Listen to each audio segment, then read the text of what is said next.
यहाँ रखा है भगवान गणेश का कटा हुआ मस्तक और छुपा है दुनिया के अंत का रहस्य।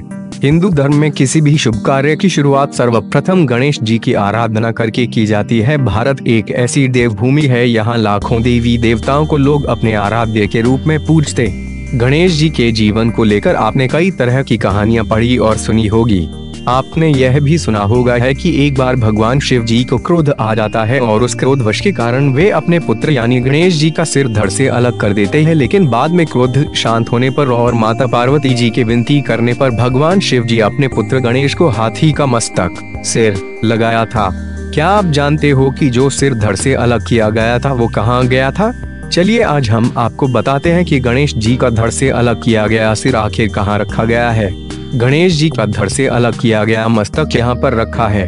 देवभूमि उत्तराखंड की पहाड़ी के करीब 90 फीट अंदर पिथौरागढ़ में स्थित पाताल भुवनेश्वर गुफा उत्तराखंड के कुमाऊं मंडल अल्मोड़ा से शेरा घाट होते हुए 160 किलोमीटर की लंबी दूरी कुतलीकर की पहाड़ी की वादियों के बीच बिसगंगोली हाट में स्थित है। यहाँ गुफा भक्तजनों की आस्था का केंद्र बना हुआ है। शिवजी ने की थी 108 पंखुड़ियों वाले ब्रह्मकमल की स्थापना। पाताल भुवनेश्वर गुफा में भगवान गणेश जी का धड़ से अलग हुए सिर की शिलारूपी मूर्ति बनी हुई है और मूर्ति के ठीक ऊपर 108 पंखुड़ियों वाला शवाष्टक दल ब्रह्मकमल बना हुआ है और ब्रह्मकमल से गणेश जी के शिलारूपी मस्तक पर और मुख में पानी की बूंद टपकती है। वहाँ के लोगों का ऐसा मानना है कि ब्रह्मकमल की स्थापना शिव जी ने की थी। इस दिन होगा कलयुग का अंत। इस गुफा को लेकर एक और बात कही जाती है। कहा जाता है कि इस गुफा में एक पत्थर है जो कलयुग का प्रतीक चिन्ह है और उस पत्थर को लेकर ऐसी मान्यता है कि वह पत्थर धीरे धीरे ऊपर की ओर उठ रहा है और जिस दिन वह पत्थर ऊपर की दीवार से टकरा जाएगा उस दिन कलयुग का अंत हो जाएगा। हालांकि अब इस बात में कितनी सच्चाई है ये हम नहीं जानते हैं। तथा इस गुफा में कलयुग के साथ साथ बाकी 3 और युगों के प्रतीक चिन्ह के पत्थर भी स्थापित हैं।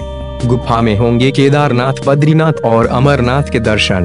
इस गुफा में जाने पर भगवान केदारनाथ, बद्रीनाथ और बाबा अमरनाथ के दर्शन भी तक्षक नाग की आकृति में बनी चट्टान में होंगे।